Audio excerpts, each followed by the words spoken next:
नमस्कार प्रणाम साथियों, कैसे हैं? उम्मीद करता हूँ बहुत अच्छे होंगे। स्वागत है आपको मेरे YouTube चैनल पर। और अभी तक चैनल पे नए हैं तो चैनल को सब्सक्राइब कर लीजिए, आइकन बेल को भी दबा दीजिए, जिससे आने वाली वीडियो की नई नई जानकारी मिलती रहे। तो दोस्तों, आज स्वागत है आपका मेरे इस नए वीडियो पे।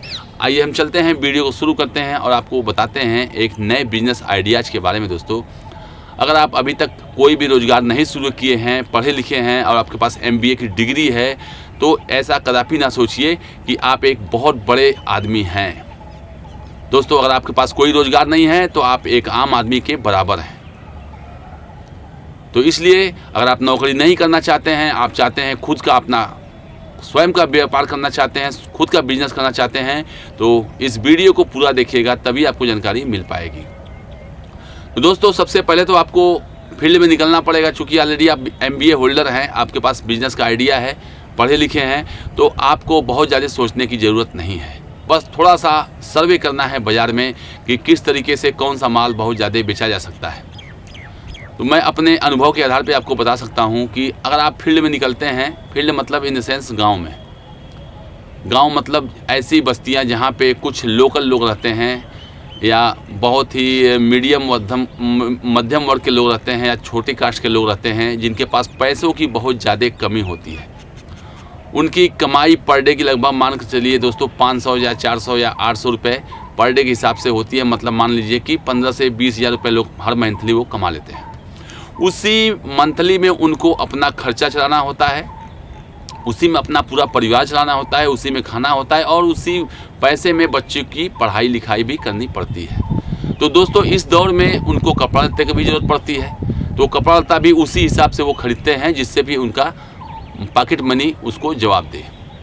तो इस कड़ी में दोस्तों, अगर आप फील्ड में जाइए और देखिए कि वहाँ पे कितनी आबादी में कितने लोग हैं और किस तरीके का कपड़ा पहनते हैं, उस हिसाब से आप वहाँ पे सर्वे कर लीजिए, नोटिफिकेशन कर लीजिए, और वहाँ के लोगों से कुछ बात भी कर लेंगे तो आपको मालूम चल जाएगा कि वहाँ की महिलाओं, जो भी वहाँ की लोकल महिलाएं हैं, वो कितने की साड़ी पहनती हैं।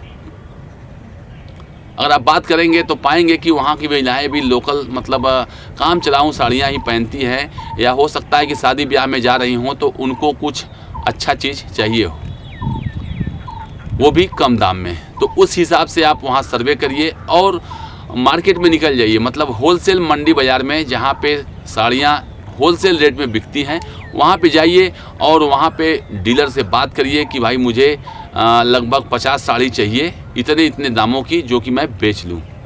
आप वहाँ कुछ सिक्योरिटी मनी जमा करिए और अच्छे साड़ियों को, कम दामों के साड़ियों को और कम दामों के कपड़े जो कि बच्चे वहाँ के उनके लोकल पहनते हैं, या उनके आदमियों की जो भी शर्ट पैंट टी शर्ट खरीदते हैं, उसी हिसाब से आप मार्केट से माल को उठाइए।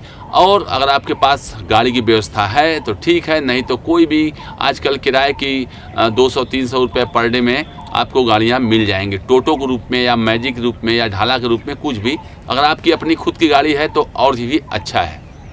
तो दोस्तों, इसी कड़ी में अगर आप मार्केट से माल उठाइए और उस क्षेत्र में निकल जाइए जहाँ आपने सर्वे किया हुआ है।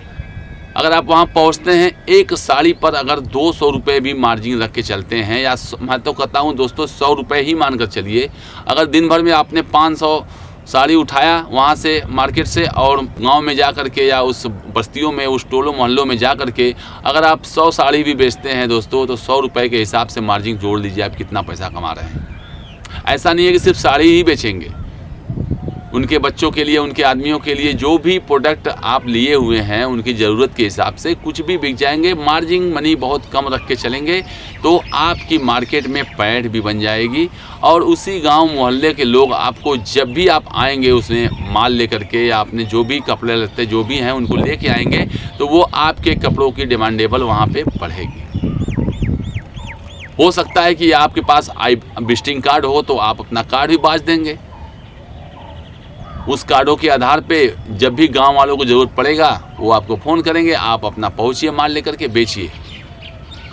दोस्तों, मार्केट में बहुत सी चीज़ें करने के लिए है, ऐसा नहीं है कि मार्केट ख़त्म है। अगर नौकरी नहीं है तो ख़त्म है मार्केट। आप धीमे धीमे ऐसी तरीके से पैसा कमा करके मार्केट से अपना बैंक बैलेंस बढ़ाइए, अपना भी स्वयं का एक डीलर का दुकान खोलिए, लड़के रखिए, सप्लाई कराइए। करने के लिए बहुत कुछ है, ऐसा नहीं है कि मार्केट में कुछ नहीं है, मार्केट में बहुत कुछ है। बस आपके अंदर जोश, जज्बा और जुनून होना चाहिए। पैसा कमाने की ललक होनी चाहिए। आपके अंदर ये जुनून ज़रूर होना चाहिए कि मैं पैसा कमाने के लिए फील्ड में निकल जाऊंगा तो पैसा कमा कर ही आऊँगा। तो कहने का तात्पर्य यही है दोस्तों कि अगर आपको पैसा कमाना है, आप पढ़े लिखे ग्रेजुएट हैं, तो निराश होने की ज़रूरत नहीं है कि आपको नौकरी नहीं मिली। आप मार्केट में से भी बहुत ज़्यादा पैसा कमा कर निकाल सकते हैं और एक बहुत बड़े आदमी भी बन सकते हैं। आपको थोड़ा सा प्रयास करना पड़ेगा, क्योंकि दोस्तों मेहनत तो हर काम में है। ऐसा नहीं है कि किसी काम में मेहनत नहीं है, घर बैठे पैसा आएंगे। नौकरी भी करेंगे तो किसी के यहाँ भी 8 से 10 घंटे नौकरी करेंगे और अगर टारगेट नहीं पूरा हुआ तो मालिक का और अपने बॉस का बात भी सुनेंगे। इन सब चीज़ों से बचने के लिए आप स्वयं मालिक बनिए, आप स्वयं अपना एम्पायर खड़ा करिए, आप एक स्वयं अपना बिजनेस स्टार्ट करिए और उसके साथ स्वयं मालिक बनिए और 10 लोग को आप नौकरी भी दे सकते हैं, इसी तरीके से जैसा कि आपने स्टार्ट किया हुआ है। तो दोस्तों, अपने आप को निराश मत करिए। और आप पढ़े लिखे बेरोजगार हैं तो आपके लिए मार्केट खुला है। मार्केट से पैसा कमाने का एक जरिया बहुत अच्छा बनाइए और मार्केट से ढेर सारा पैसा कमाइए। मार्केट आपका इंतज़ार कर रहा है। दोस्तों, उम्मीद करता हूं कि आपको मेरा वीडियो पसंद आया होगा और वीडियो पसंद आए तो मेरे कमेंट बॉक्स में ज़रूर लिखेगा। ये आपके द्वारा बताया गया जो ट्रिक है बहुत ही अच्छा है, मैं उसको पालन करके कुछ पैसे कमा सकता हूँ। तब तक आप अपना बहुत ख्याल रखिए, मार्केट में निकलिए, सर्वे करिए और अपना एक बिजनेस स्टार्ट करिए और 10 लोगों को नौकरी भी दीजिए और स्वयं मालिक बनिए। तब तक मिलते हैं नेक्स्ट वीडियो में। जय हिंद, जय भारत।